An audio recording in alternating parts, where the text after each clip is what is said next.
Greetings friends, great to see you again. Today's video is particularly special to me. It's about mastering duality. Samkhya philosophy is the topic, and it's one of the oldest philosophical models known to us, and it's also the foundational teachings of both yoga and Ayurveda. It's one of the most helpful things I've ever learned in this tradition. Everything we learn can stem back and fit into this model. It helps us be accountable for who we are and where we're at in life. If you're new to the channel, I would recommend going back to the first video, the 3 rivers, and check that out before checking this one out. It'll give you a foundational understanding of the teachings first. And as we go into Samkhya, it explains the layout of the universe and everything in it. It answers the big questions of life. Who are we? What are we doing here? Where are we going? All of those things. So make sure you stay to the end of the video. It'll make a whole lot more sense if you watch the entire thing. I hope you enjoyed it. Look forward to seeing you on the next video. I'll be back at the end to wrap it all up.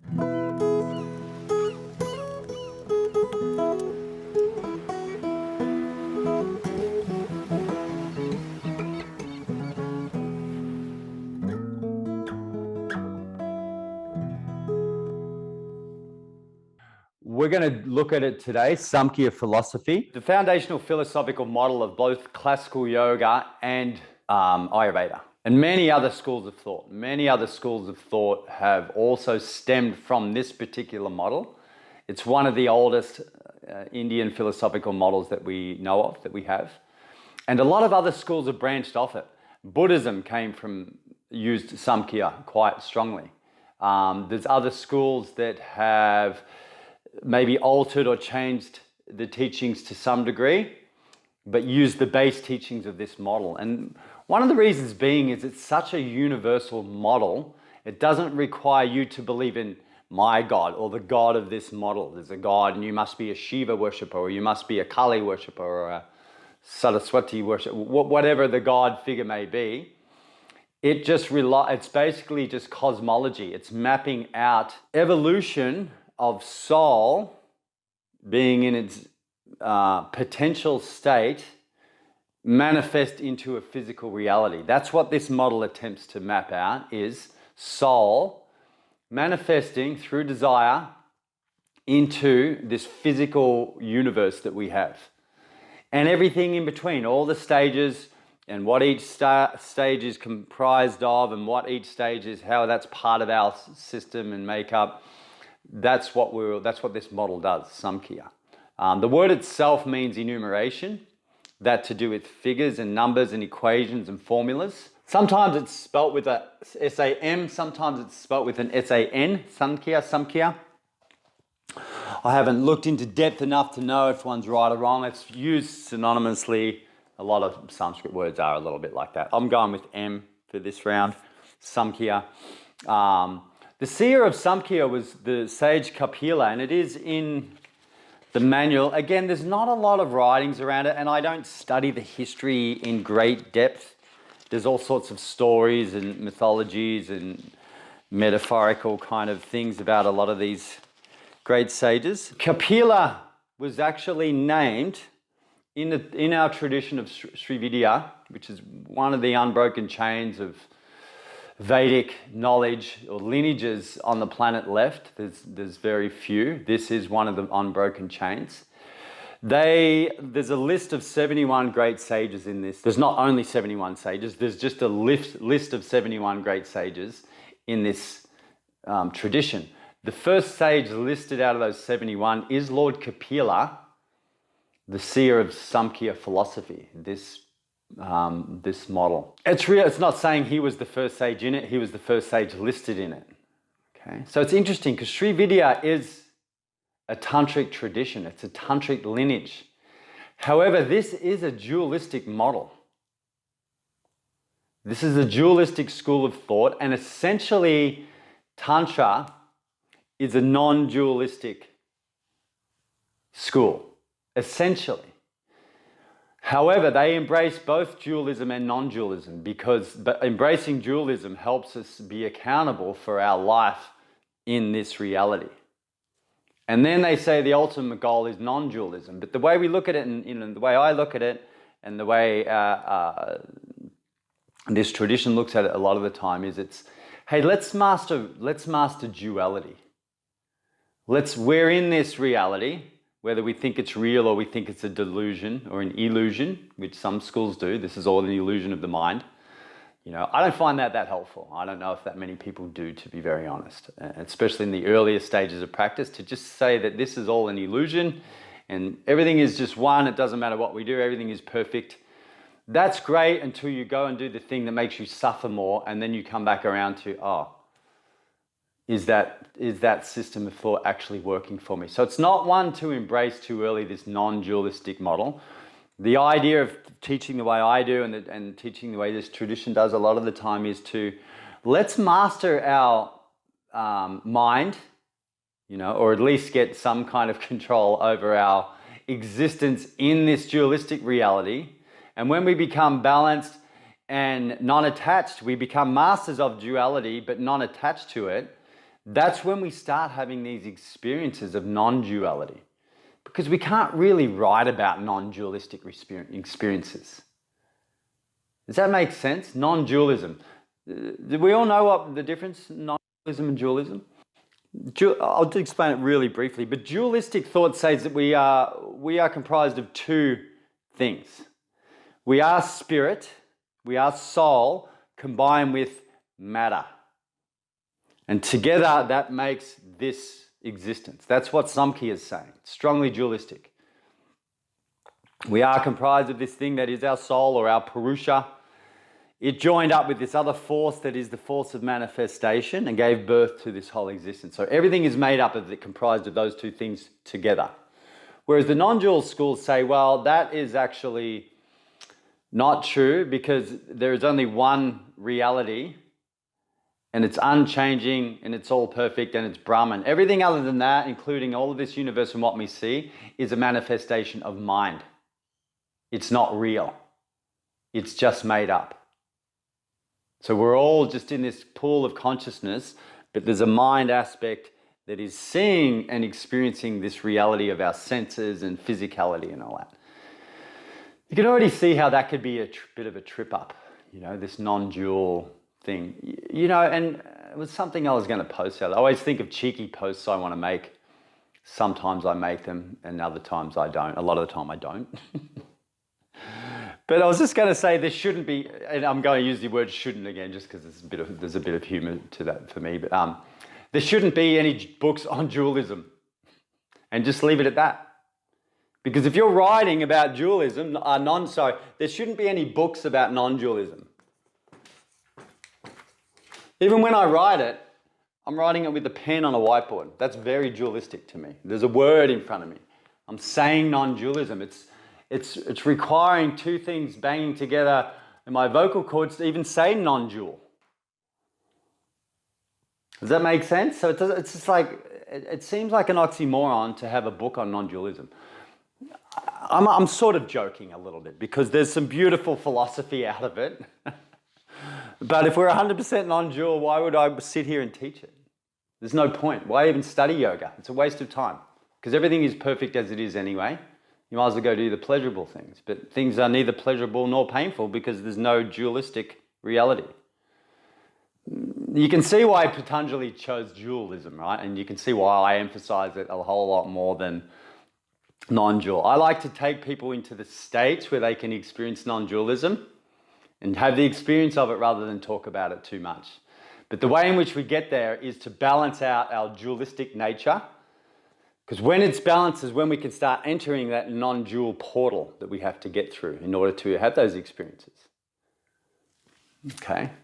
Otherwise, because there's a big difference between non-dualism and experiencing non-dualism and just being completely scattered and separated and disconnected from soul. That's kind of the opposite to non-dual. That's just scattered and disconnected. Non-dualism is complete. You are your soul. That's complete non-dualism. You're your soul, but you're not your mind and your body anymore. But I've sensed that most of us have lives to live yet, right? I have a family to take care of. I've got other things to do in this dualistic world. So I'm not ready to renounce. I'm not ready to be a renunciate yet. And I'm guessing that's why, you know, you guys maybe chose this school either, because it's not a renunciate school. So, well, let's master duality. Master duality. I was going to name that one of my trainings, Mastering Duality, and have it a training on Samkhya philosophy. I kind of like that. Alexis, do you have a question on that? I'm wondering if samadhi is the end goal in dualism, because it's still the two separate things but coming together as one. And is Kaivalya the dualism, that's the total liberation where it's totally gone. Yeah, I think... I was wondering yesterday, I was like, what's the difference? It's a really good question. It starts to get pretty technical at that point. Exactly. Because what we're using is samadhi as a state. Samadhi is a state where there's no movement in the mind. But you can still be in samadhi and in your physical body. So there is a distinction between samadhi and kaivalya. So samadhi is the tool in which we use to get to access kaivalya, but it's really starting to get really subtle in the differences at that point. But there's sort of some slight differences. There's even different stages of samadhi. There's and we'll talk about this at some point. But there's some prajnata samadhi, which is samadhi, but there's still some conditions in it. And then there's asamprajnata samadhi, which is full samadhi, no conditions anymore, which is closer to kaivalya. And then there's the state of turiya, which they talk about as the fourth state of consciousness, which is the state they talk about in Yoga Nidra. They're all in the same field of just of sort of pure awareness, but there's just these subtle differences of what's left in it. There's still even sattva guna in there. Because if there's even this sattva guna, which we're going to talk about the gunas this morning as well, if there's even the slightest trace of a guna in there, it's still some part of prakriti. It starts getting pretty out there. It starts getting pretty subtle when we're talking about it at that point. Yeah, but it's a good question though, because there are some subtle differences. Even when we translate Purusha to Shiva, it's the similar concept, but there are some differences. All right, so let's have a look at this model, Samkhya. For me, it was one of the most helpful things I've learned, really, out of all the teachings. And that's why I do give it a lot of emphasis and make sure everyone does have a basic idea of it. There's even different ways in which it's taught. So basically, again, what we're starting from, how this model starts, and there's different ways in which people talk about the beginning. Because some say there is no beginning or end of time. We'll talk it a bit in sort of, in a way of, there is sort of a beginning of time. There's a beginning and a birth of the universe, and that's how we'll talk about it today. Again, you can read up about different versions of it and see which one you resonate with. I don't necessarily think either one of them is going to change the way it affects how you use the model now. Sometimes it's just a matter of like, just pick one and go with it, because it's not going to change. The rest of the model is the same. I don't know how it would change what you do now, whether there was a beginning of time or there was no beginning of time.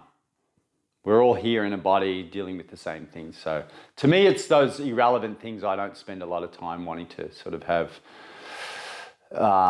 scholarly or intellectual arguments or debates about them. I think I'd rather do the practices and spend my time doing that than debating about these technical differences that to me don't really have any relevance at this point anyway for me. So we'll look at this as the beginning of time. And how the beginning starts is we're looking at this sort of model as the beginning and birth of the universe. So if we can take your mind back and bend it enough to go, what was there before there was anything, which is already pretty sort of an interesting thing to contemplate. What was there before there was anything? Let's just say there was the potential for something. Let's just say there was Purusha, which is pure consciousness. Pure consciousness. It contains the potential for everything. If you think of consciousness as... It's kind of a difficult concept to even talk about as well, kind of like, because it is non-dualism. Consciousness itself is the guiding intelligence of the entire universe, of everything we can think of and beyond what we can think of, is within consciousness itself. This is the light of inner awareness, or the light of awareness itself is consciousness. But consciousness on its own doesn't have manifestive powers. It doesn't have matter as part of its makeup because it isn't made up. It's not manifest. It's unmanifest so far. So you could write we could write a list of words here: unmanifest, all sorts of things. It's also can be seen as the seer. It's the observer of things. But at this point, there's nothing to observe. So at this point, it's not even the observer yet. It just is being. Okay, so how this story goes and how this mythological story goes of Samkhya, because a lot of people just list out what the things are, but it's good to sort of tell it in a story a little bit. The story says that Purusha itself had a desire. And it had a desire to have an experience of itself. It's like consciousness, it's potential for everything, but a desire for a manifest experience of itself. It's like having this pen and having the ability to write the Mahabharata or to draw Paris from memory. But there's nothing to draw on. I've just got this pen, the potential to do all sorts of things, but I don't have anything to be seen on yet. Okay, this is sort of as Purusha, as maybe the pen. Potential for everything, but no canvas in order for which it to be seen on yet. So Purusha had a desire to manifest itself into experience. So it could experience all of its variations of itself, which is everything you can think of. Every different person, every single different grain of sand, every different air particle, every blade of grass that's ever been over time are all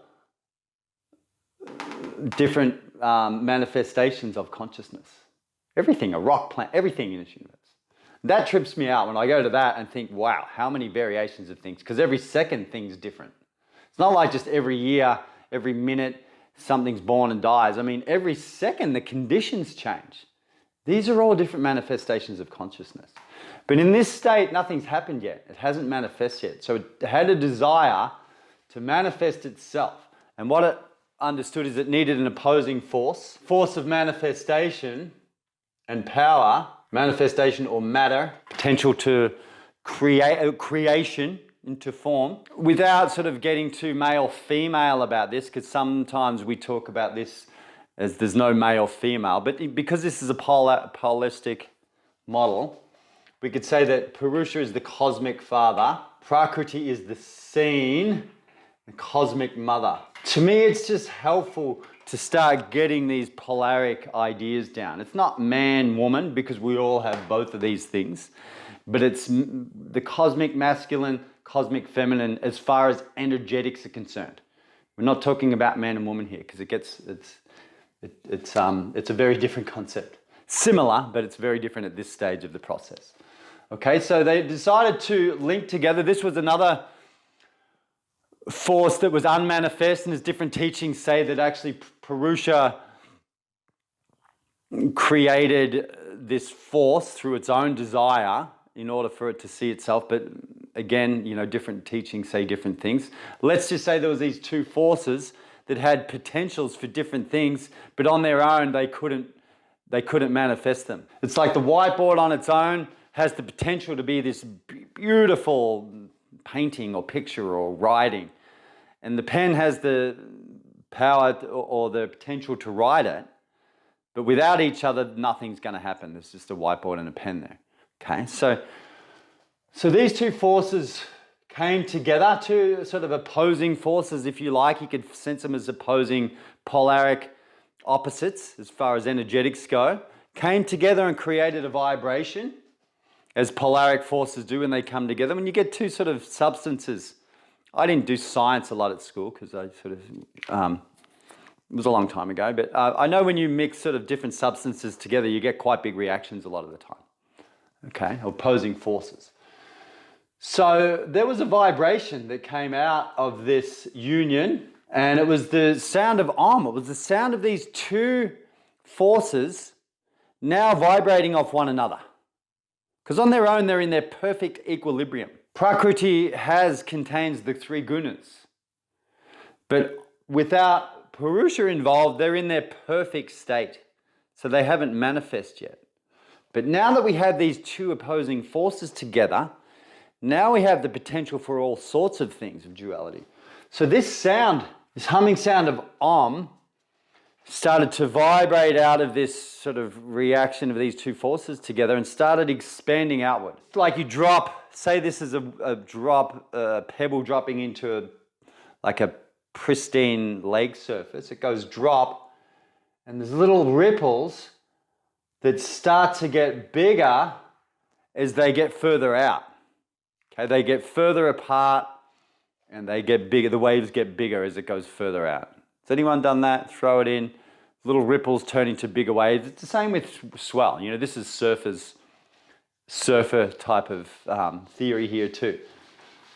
You can get a jolt in the ocean and it starts off a little ripple, but the force behind it builds and it gets bigger and bigger and bigger until it turns into a big 20, 35, 40 foot wave at Jaws. Okay, it's the same thing here. As the vibrations got out, they got more densified. But it started off with the first manifest form of these two cosmic father and mother getting together, started to give birth to the universe and everything in it. And the first manifestation was what we call Mahat. It's sort of around the stage of our buddhi too. So this is really like the most pure version of your being, but in its manifest form. Because before it went through this portal of these two getting together, it was unmanifest in each form. Now they came together, it's given birth to this being. So Mahat, Maha means great, and Maha is the most supreme version of yourself in its manifest form. The most undistorted, undiluted, untainted version of your being. It hasn't been tainted by mind or ego or anything or the gunas yet.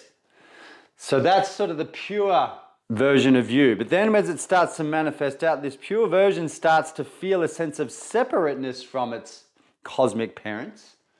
And this is where the word ahamkara comes in. And by the way, this model is a nicer picture of it on page 18 or something. It's actually on page 9. So aham means I am. So it's our I am-ness, separateness. We can also call it as part of our ego. And there's a couple of different parts of the ego that we'll talk about during this training as well, ahamkara.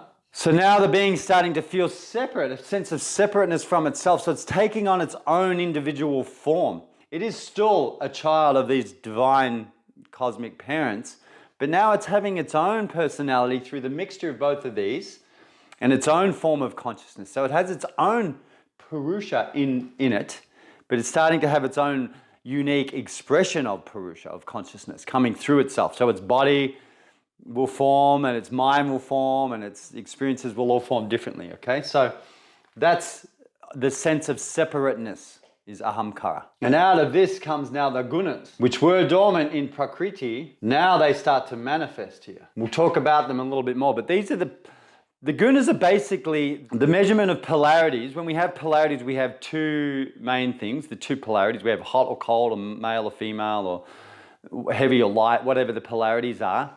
And then we have a balance force. So that's one polarity. That's the other polarity, and I could have written them around a different way, but I do them this way for a reason. And that's the balance, okay? So tamas is like the heavy, dense energy. It's heavy and dense, and it's inert, inertia, okay? So it has positive and negative traits, but it's just this heavy, dark, dense, solid energy form. As far as just, this is the basic polar energies of the universe. And that could be moon energy, okay? Now, rajas is active force. It's propelling. We'll talk about these more in depth after this because I want to give them a lot more strength. So it's the more lighter force with a lot of movement. It says active and propelling. Sorry, I'm just scribbling little words. We'll do this, the gunas, after this model more in depth. Sattva is then the balance of nature. And the balance and nature of things is dependent on the actual thing or the dependent being. Even each individual person has a slightly different or quite dramatically different balanced state. So this is nature. It's purity, it's clarity, it's all of those things. And again, like I say, we'll go through it more in depth. But this is just the three basic forms now, or forces, coming through, starting to create this mental stage. This is your high, this up here can also be seen as your higher mind, or your inner mind. This is starting to connect now to the qualities that are going to manifest through your lower mind and your body as well. Okay? So what comes after that is called manas, which is now your sensory mind, or your lower mind, your external mind. We'll call it. So higher mind or internal mind. Sorry about the model, it just starts to get pretty messy. Manas becomes your external mind. So it's the part of your mind that's linked to the 5 gates of the senses, and it's things start to come in through those senses and data and impressions and experiences. That's your manas. That's the part of the mind. And we're going to do a model that maps a lot of this stuff out later today as well. The Antakarana model we talked about yesterday. Okay? So now from this manifest, and I'm doing a basic version of this, from this lower mind, the next thing to manifest is these 5 gates of senses. Because the mind is what's going to process what comes in through the senses.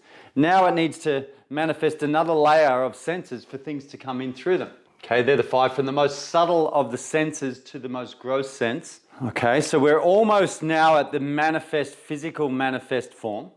Things are starting to get pretty dense. Now we've got 5 senses, and now all we need is something for these senses to sense and have an experience through it. So this is where we get down to the very last manifest form of these, which is the 5 elements. So this is now our physical reality. We've fully manifest from this unmanifest form of consciousness itself, this potential force for everything, but nothing's manifest yet. It linked up with its cosmic wife or partner, started to give birth to these beings, and this vibration went out and manifested everything on the way. Higher mind, so this is very subtle up here. This is the very subtle inner version of your mind. Ahamkara is still pretty subtle. It's this sense of I amness in the world, separateness. Then we've got the 3 gunas, these 3 sort of universal qualities that are going to play through everything, including your mind, but then they manifest through the body into activities or things in the body.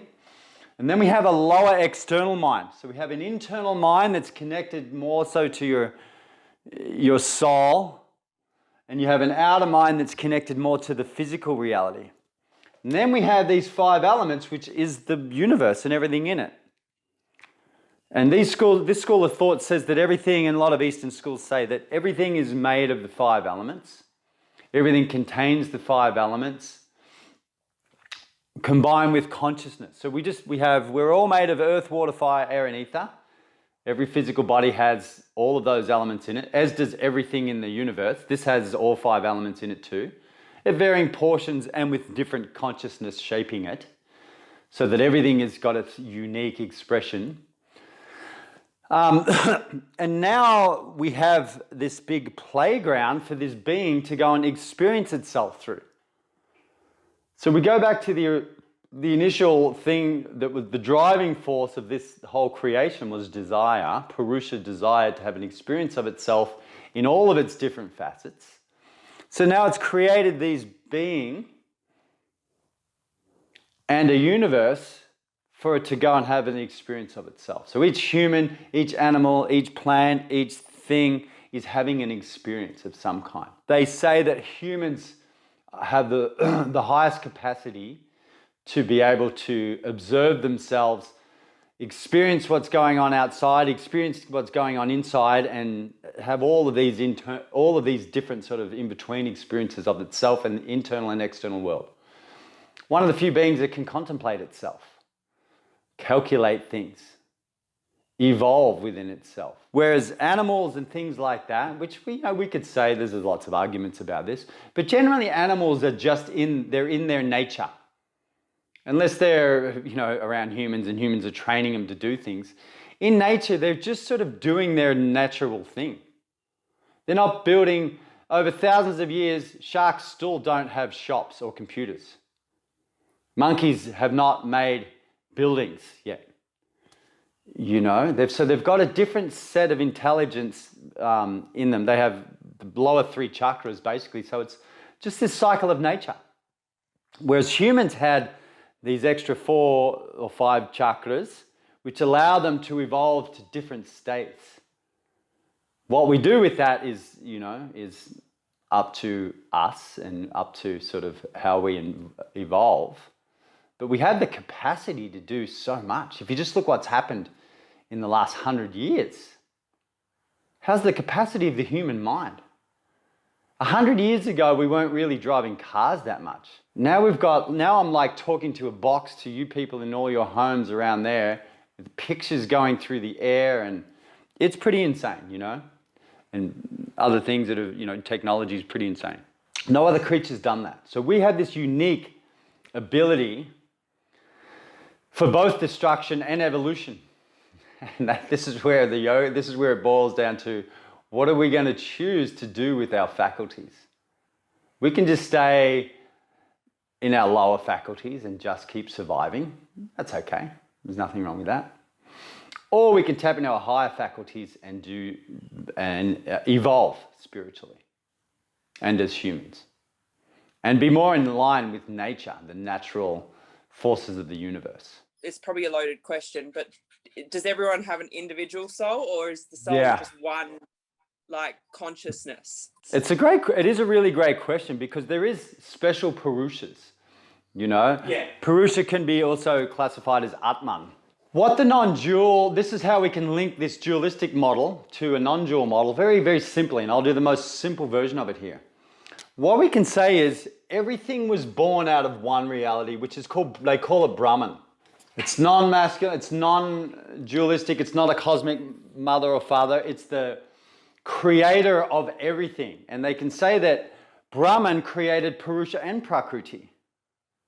So that is more of this universal soul. We can see Purusha as universal soul as well, but it's a little bit more linked to your individual soul. Okay. And there's different layers of Purusha as well. They can say that because some teachings say that Purusha doesn't have a desire. Soul doesn't have desires. That's an illusion, you know. I don't know much about those. I don't study them because they're not helpful to me. Yeah. Otherwise, it doesn't explain how am I standing here in this manifest world? It's an illusion. But that doesn't help me either, because it's very real to me. And just saying it's an illusion is just like putting my head in the sand most of the time. Yeah. So we do have an individual spark. It's like the sun is the center of the universe, but each of us has prana out of the sun that makes us up. Same thing here. There is this pool of universal consciousness, and we are each a separate drop out of that ocean of consciousness. So we each have an individual soul that is a child of the divine soul. Okay. So you're right. And what you explain, and we're all just individual expressions of this, because there's endless expressions of the divine soul. Endless. It's endless. You just think of every single different grain of sand. And if you look at that under a microscope, it has probably a universe of itself. Every one of your cells in your body is almost like a universe within itself. If you could see in it small enough, there's probably little humans on Earth in every million cells in your body. Each one of those might be a universe within itself. This cosmology, it really breaks up into that. It gets a bit trippy at that point. It sort of gets a little bit beyond practical, but it's interesting to contemplate that, you know. We're only limited by what we can see. And you just think of the instruments they're making now to see things.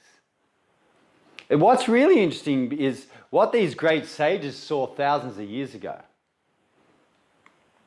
What they saw astrologically, what they could see within the body and the chakras and the energetic systems and things, that modern science is barely starting to scratch the surface of what these great sages were talking about and seeing and experiencing back then. So to me, that's extremely interesting as well. So this is down. So here's sort of just a basic. There's much more complex versions of this model, but I think this is a really good place to start off with. Now, everything that's come through this, that's been manifest, so everything in our universe is now what's in this cycle called samsara. Okay, not samskara, but it's samsara. And it's basically the cycle of birth, life, and death. Birth, life, death, birth, life, death. This is cycles within cycles, you know. We could look at each breath as a cycle of that. Inhale is birth, holding of the breath is life, exhale is death. You know, you can break it down to also, or the middle, even each day, and we look at this in sort of Ayurveda, is You know, the morning is birth time of the day. Middle of the day is life, and then night is death. The seasons. Spring is birth, summer is life, winter is death. Things like that. But it's basically just explaining this cycle of expansion and contraction. Because with these two forces, when they got together, it created this pulsating, you could say vibrating force or pulsation. And what that pulsation is called spanda. Has anyone heard of spanda, that word spanda? It is this pulsating life force that's the combination of Purusha and Prakriti pulsating. So everything we are, we're pulsating, we're breathing. This is our pulsation. Our heart's pumping, it's pulsating, it's a pulse. The tides are pulsating, waves are seasons are a big pulsation. Day is a big pulsation of this energy. Middle of the day is expansion, middle of the night is contraction. Everything's an expression of this pulsating force, basically, in either minute form or in big form. Like the seasons over a year. It takes a year for one full pulsation of the universe to go through that. But in consciousness, time doesn't exist, so it's a different measurement. But in our dualistic reality, we have this measurement of time. You know, we're bound by it, and that's what this samsara cycle is bound to. It's one of the meanings of the word Kali. Time, death, decay, transformation. All right, so we're all in this cycle. We're all born into our individualness to go and have an experience of the world, have an experience of reality. That's Purusha's desire. Purusha doesn't say, I only want good experiences. Just get the experiences that feel good and make you happy. That's Purusha's beyond emotions. Purusha's just observing all of it. There's no good and bad in Purusha. The good and bad doesn't come until we get down here, really. We start judging things and liking and I don't like, and we separate from this and that, and what makes me, that's where all that comes in, and we'll talk about that as far as the sutras go. So basically just our role here, our purpose of being here is to have, number one purpose is to just have an experience. That's it. Not a good experience, a bad experience. Have an experience. If you're having an experience, you're fulfilling part of Purusha's desire. What we want to do is fulfill our individual soul's desire, because we each have a purpose.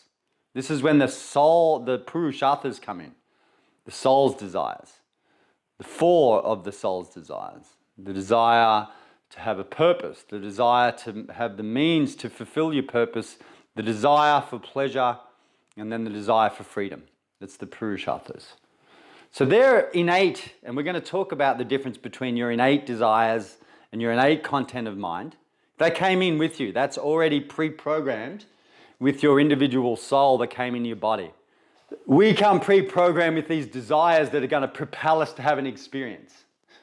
And they're called our Purusharthas. So Purusha's soul, and Artha, is motivating force, or to do.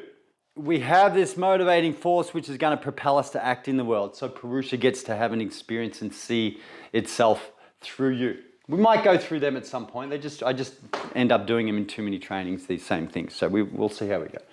But nevertheless, we come into the world, and we go out into the world and start having all these experiences. Now what happens, and this is very relative to the sutras as well. What happens is every experience you have is recorded in this sort of cloud thing over here called your chitta, okay? And we'll have to differentiate. Patanjali uses the term chitta to include all of the mind activity, all of it. Thinking, memory, judgment, likes, dislikes. It's all in the field of chitta. But we're going to look at a model later today that's the Antakarana model. We'll get more specific and we'll call chitta your storehouse of memories. Because we'll separate different aspects of mind so it's easy to understand the four different aspects. Patanjali just groups them all together and explains them differently. We'll look at it from the Vedantic model and say there's a memory, there's your ego, there's your sensory mind, and then there's this identity as part of your mind. But everything you do gets recorded and goes into this storehouse of memories. Now, depending on the state of your mind when you had the experience, will depend on what goes into this storehouse of memories. So if you've got a distorted mindset and you have an experience that comes through your distorted lens of your mind, here's you, and you're having an experience of something, there's your mind, something comes through here, and your soul's in the middle here, and in your mind's distorted. You've got a distorted view of the world. The world's a horrible place. So the experience comes in, it filters through this mind and says the world's a horrible place, and that goes into your memory bank. Or all men are horrible, or all women are horrible, or all, we get we start getting these beliefs, right? For those who did the difference between belief and truth thing I did the other day. We start having these beliefs about things, but they come through this lens and then they go into this storehouse over here. So whatever's coming through at the time gets stored there. So we can end up with a whole bunch of distorted impressions in here, in this memory bank, and they're called samskaras. Not samsara, just add a K there, samskara. We'll talk about these a bit more because it's an important concept. So all these impressions go in here.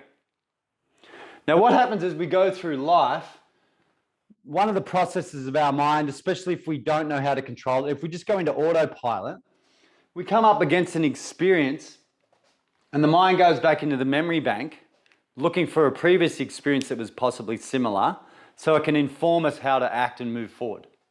Now, if I've got a whole bunch of distorted ideas in here and I reflect on them and then act upon that distorted image or that distorted impression I had back in this memory bank, then that's going to propel me to act from a distorted place as well.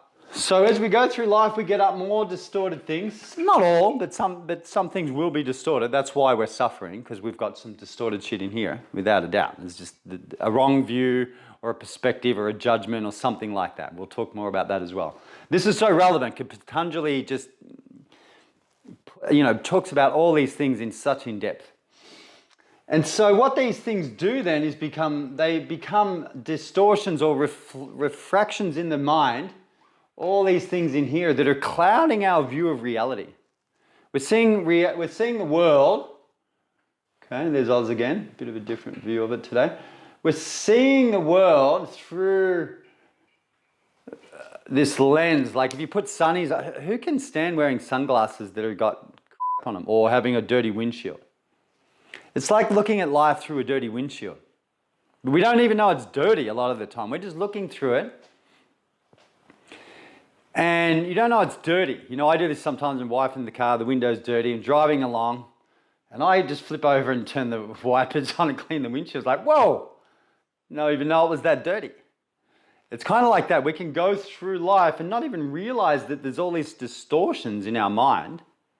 We keep acting out on them and they keep creating more suffering and accumulate more and more and more suffering until we get to a point where it's just unbearable, or we get sick, or we lose our marbles, or we get depressed and anxious, or something happens at a point where there's so much distortion in our mind that it's really blocking us from experiencing much of this innate power from our soul. We're just stuck in this distorted, cloudy mind, and it's sort of blocking off the source of our inspiration. It's blocking off the source of our desire for life a lot of the time. And this is when we start questioning, is life even worth it? Or, each individual is different, but it gets down to this place where we're so disconnected from soul, because of all of these impressions in the mind that are distorted, that we've lost sight of who we are at our essence. We now just think we're all this stuff. We believe that I'm just this stuff. Maybe I'm not good enough, maybe I'm hopeless, maybe whatever belief, or maybe I'm better than, whatever end of the spectrum you go to. But they're all going to cause us some suffering. And we usually get to a point where we bottom out, we've had enough. We get sick, or something happens, some crisis in your life happens. And we're sort of forced to have a look then at like, okay, well, or we die, and then we start again. And so we can look at this as one lifetime, but we can also look at this whole cycle as thousands of lifetimes. Because we reincarnate, according to these systems, we reincarnate until we've gone around and had enough experiences that we eventually realize, after we go through, we learn all these lessons and have all these experiences, self-realization is getting back to the point of realizing, oh, I'm this. I'm not all of this, I'm this. I'm soul, I'm light. And once we get back into realizing enough that we're light, we actually dissolve back into this pool of consciousness. And there you've completed one cycle of samsara. One being has completed one cycle of samsara. Great. Another one that Purusha can tick off going, well, there's another experience of myself. So what the Yoga Sutra is, okay, and I'll just get back to this because this is how I teach it, I guess, but this map's sort of here to enter these sort of big contemplations of life of who am I, where did I come from, what am I doing here, where am I going, and how do I get there, right? You know those big contemplative questions, who am I? Well, it gives us an answer. You know, you can go, who am I from this place? I'm Brad, I'm this teacher guy, I'm a surfer dude, whatever, you know, whatever I identify with. I'm this hardcore guy with tattoos or I'm a professional so-and-so, or I'm this lovely, elegant, whatever it is, you know. I'm more talking about it answers. So we have all those answers from the lower mind, but the higher answer to that question is, I'm a child of divinity. Who am I? I'm a child of divinity. Boom. I'm divine light. You could say I am God, but it might sound a bit weird. It depends on who you're saying it to. But at our essence, we are. We are divinity. At our total core essence, we are all divinity. No matter how distorted shit gets on the outside, at our core, we're all divinity. So that's who am I? What am I doing here? Well, I'm here because Purusha wanted to experience itself. Okay? But if I want to come down to this sort of individual answer it from an individual thing, then we also have a purpose on an individual level. But on our universal level, I'm here because Purusha desired to know itself. I'm here because Purusha wanted to experience consciousness itself. Where am I going? Back home to the pool of consciousness is the big answer. I'm going home to the light. How do I get there?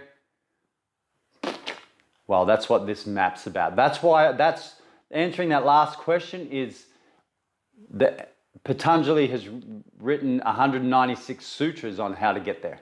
And the other big questions. Who am I? I'm Ishwara.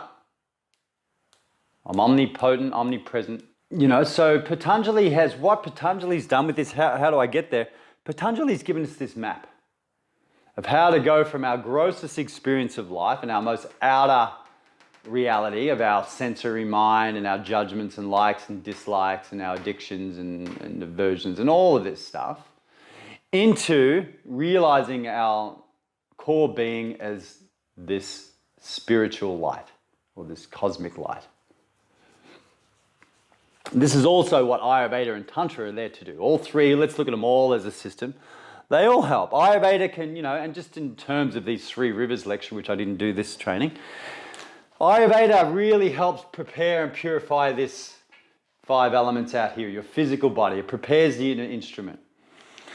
Yoga starts to work on this, well, all of it really, but it really works with the mind sheath, the manomaya kosha a lot, because that then changes your physical and energetic kosha, and it changes your inner mind.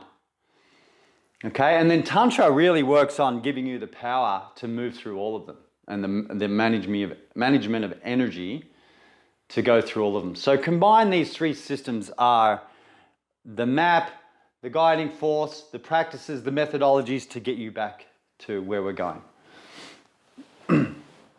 Okay, so looking at that, and we'll talk more about this in detail, but just while we've got this map out, when we go through life and we accumulate all this stuff in our mind, this is called vrittis. You know, yoga, and we'll look at this today, but the very second sutra, the first sutra just says, and now that you've done some prior preparation, now you can start this discourse on yoga. And the very second sutra is yogas chitta vritti nirodha. It's saying yoga is the stopping or the clearing of all of these vrittis. That's the state of yoga, is to get rid of all this stuff. Well, the distortions in the mind. That's the state of yoga, is to just get rid of all of that. Now you're in the state of yoga. You're seeing reality as it is. So it's the stopping or the cessation of the moving and distortions, or the agitations that we've created in our mind. And then we'll look at the next few sutras as well going at. So this really maps out, it gives us a really, to me, I mean, it's a pretty whacked out drawing there, but the one here is a little nicer, but they're just pictures. But I mean, it gives us some bearings of what's going on with us. I'm all these layers. I'm not just 5 elements. I'm not just a physical body. I'm that, I'm this. I have these energies that move through me from Prakriti. I have a sense of I amness. I have a higher mind that's going to be more informed from my inner reality. My lower mind is more informed from my outer reality. What we really want to do is start being informed from this inner mind and have it control our outer mind. Not the other way around. Most of the time it's our outer mind that's influencing inner.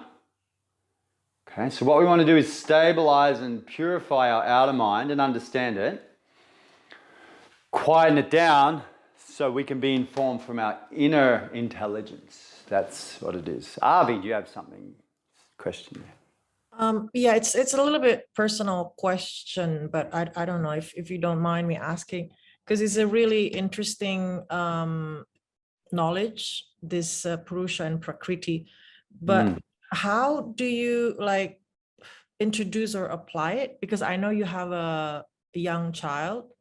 Do you apply it in this some concepts into the education, or make them understand, or if you have any like suggestion on applying that? Because I know they have to experience or go through their own experience, but it's such a good knowledge to understand, or to make them understand from the beginning, because I didn't know any of this until just a few years ago.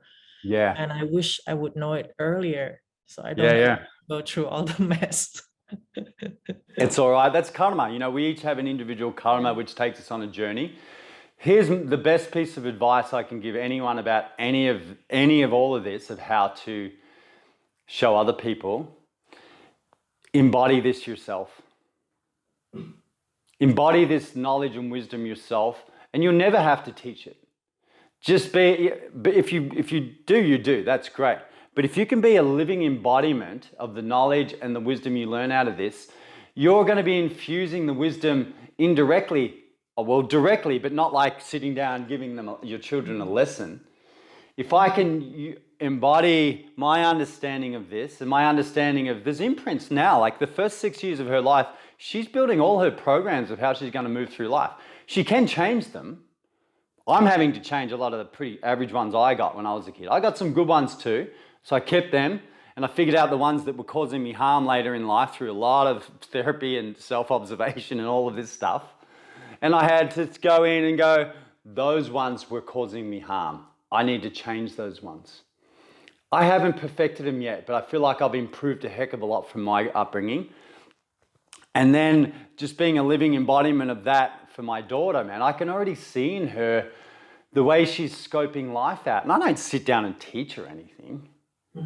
If she wants to learn it later, then I'll teach her. But at the moment, it's more like I've got to be masterful, or at least very aware.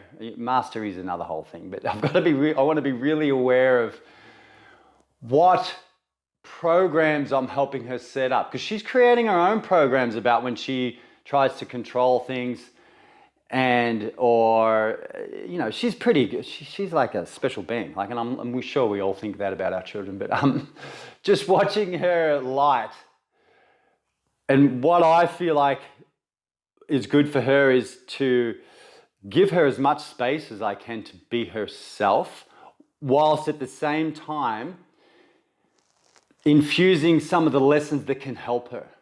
What I don't want to do is suppress any part of her. I want to help her direct her energy, whether it's anger, because you know, she's a little firecracker. She can just blow up, and I know it. I know the stuff, and I don't want her to suppress that. I want her to be able to express anger healthily and let her know it's okay and not be scared of it, but also know how to deal with it a little bit more. And so then I've got to respond in ways that are healthy, you know, which doesn't always happen, but a lot of the time it's pretty decent, you know, where it's like I can show her anger about a situation and then be 2 minutes and have it as a learning time. I won't turn this into a parenting session, but I'm just saying what I do based on what I've learned through this. And let her know that we can experience these emotions that move through us because of situations and come right back to a loving hug within 1 minute. But there's a learning lesson because I don't want her to avoid emotions like that because they tell us something about the way we're thinking. So if we can embrace that and learn from that and let it move through us and then come back to this space, I think that's a major improvement in what I learned. I learned to shove it all down, or if I even express my anger or disappointment, look out, you know, and that is so damaging. So I really am conscious about that part. I'm not always perfect at it, but that's how we can share this with people. And look, I wish they would learn these models in school, but you know that's not going to happen for a while. But so I really truly believe the way we act is the best way to teach them, rather than just pass on knowledge. Give them a living experience of what these systems can do.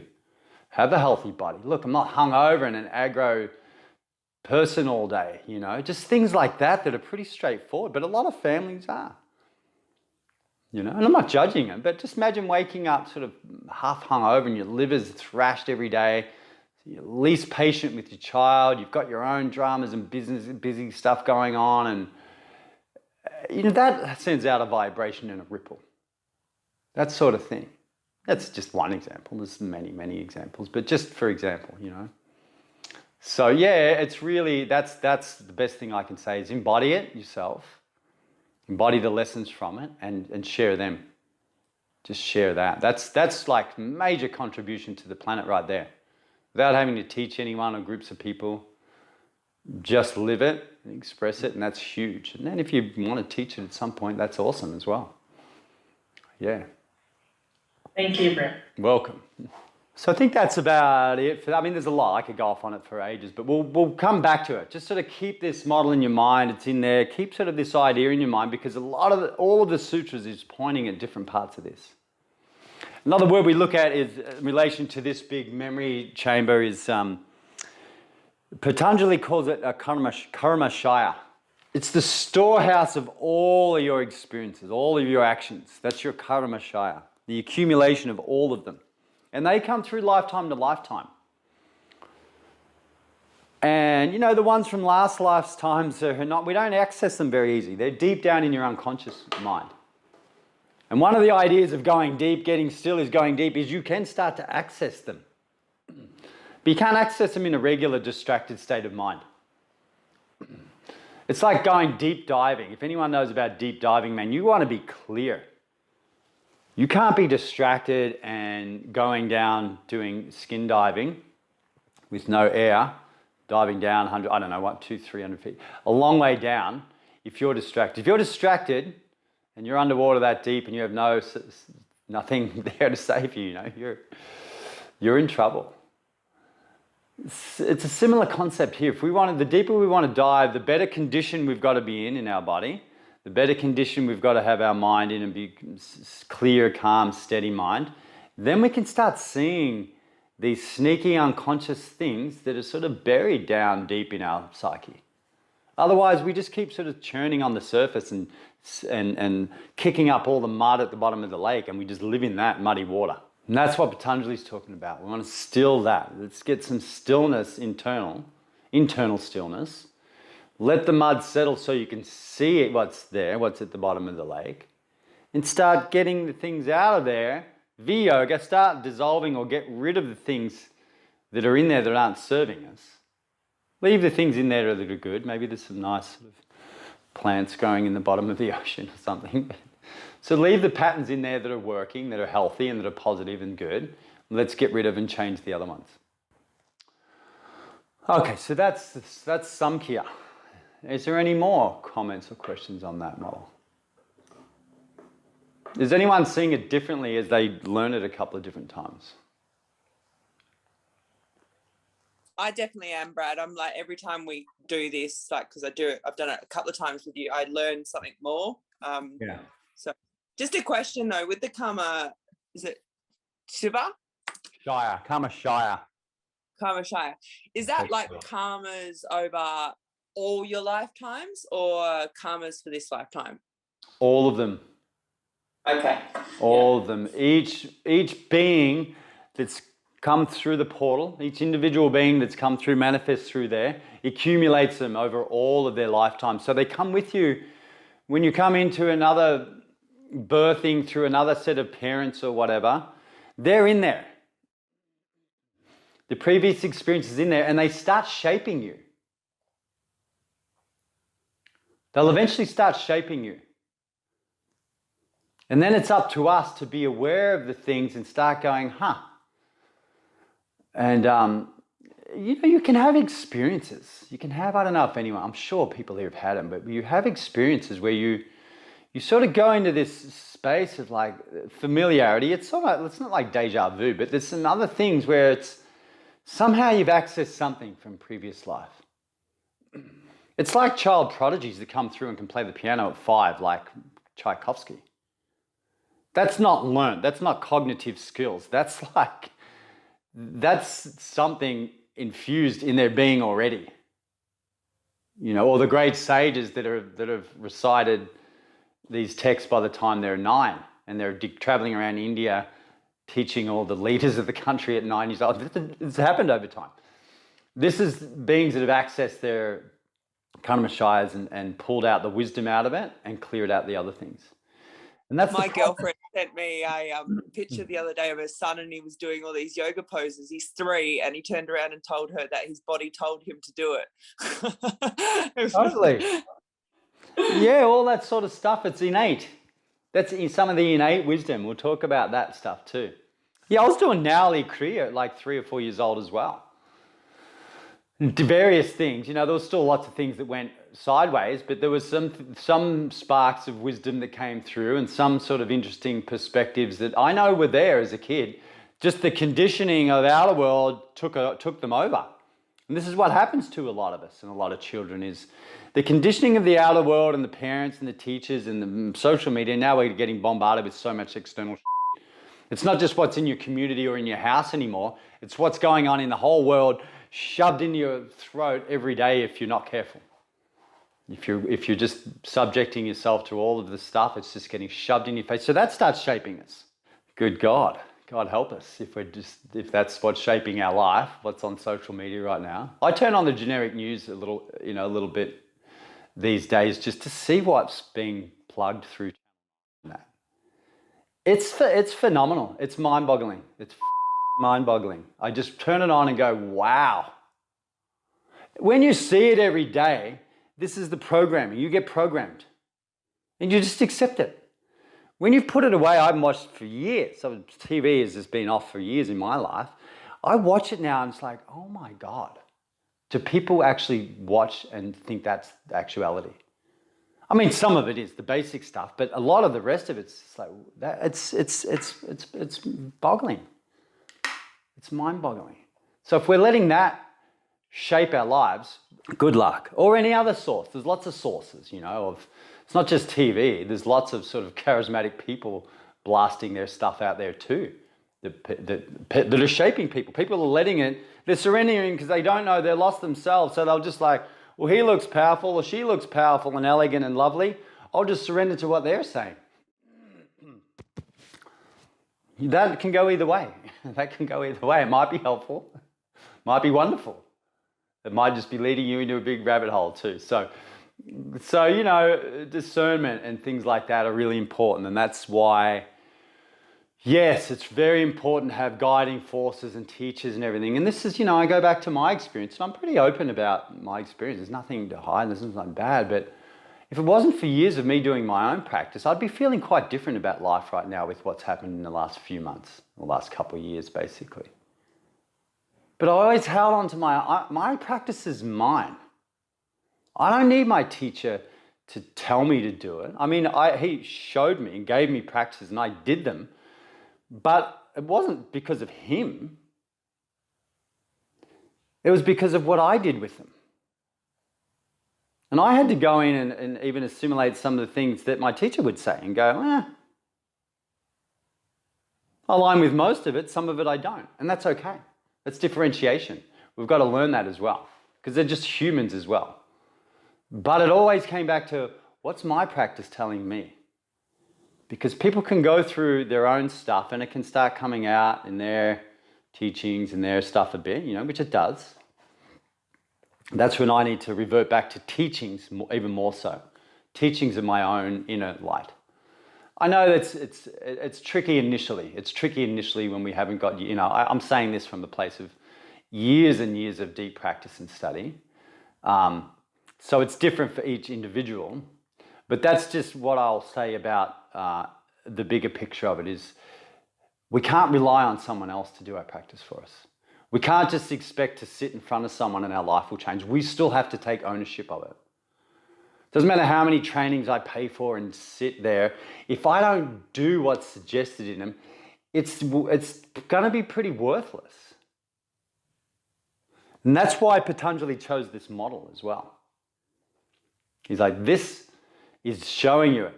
It's not doing it for you. It's just it's giving you the map. You do what you want with the map. You can choose to just go right away from the map altogether if you like, or you can use this brilliant map. It's not good or bad in either way. It's just one way will lead you in one direction and one path will lead you in another. So that's I think what I want to sort of clearly say out of this is, it's one thing to know and take the stuff in. The next step is you've got to do it. You've got to start applying it if it's going to work. Because what I've said, I don't know, I think I'm pretty fortunate with students because I see a lot of students progress. And it's not just because of me, it's just because, I don't know, it's just these teachings. I think I've sorted out a lot of, just put them together in a clear package and people do them. If they know what to do, I think a lot of the time they'll do them. But I do see a lot of people out there that are just going from one thing to the other, one healer to the next healer, and sort of just hoping that someone's going to fix them. We can get help. Look, I go to see therapists and chiropractors and various things at various times. But ultimately, it's up to me. It's up to me ultimately how it turns out. I still have to take the action to go to see them and then apply what they've shared with me. So that was the brilliance. And I think also that's why it's so significant now. Although this was 2,500 years ago, and some of the teachings in the sutras are really designed for almost renunciates that just aren't householders like a lot of us.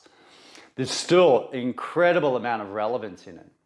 And the fact that he used Samkhya in order to be the base model, I think is one of the key things. It's the key thing. We're in duality. Let's learn what it is. Learn how we can use it instead of it using us. And we're going to have a much better chance of living a happy, fulfilling life. Hopefully it's helpful. I'll be referring to that model quite a lot because it helps make sense of all the little bits and pieces we do. That's also what was helpful about this. It's like, okay, here's this big model that everything we can do can fit into this model now. Because before I learned it was just all these little bits and pieces of things that seemed like they were floating around. Here's the gunas, here's the this, here's the kamashaya, here's the that. And I learned them all sort of segmented initially. I need to... Eventually, when I learned them, was like, I just want to put these in a very systematic way that people can save them years of fumbling like I did initially. Because I think, there's a lot of sort of dispersed teaching going on out there and it makes it hard to understand it. All right, let's have 15. So we'll come back at 11. We will do a practice today. Okay, great. So I'm sure that watching the Samkhya video has given you some framework to understanding the universe and also understanding who you are within the universal principles. So if you like the video, please subscribe to the channel and also hit the notifications bell so you don't miss any of the new up and coming material. Find out more at bradhay.com. Thanks for watching. I'll see you in the next video.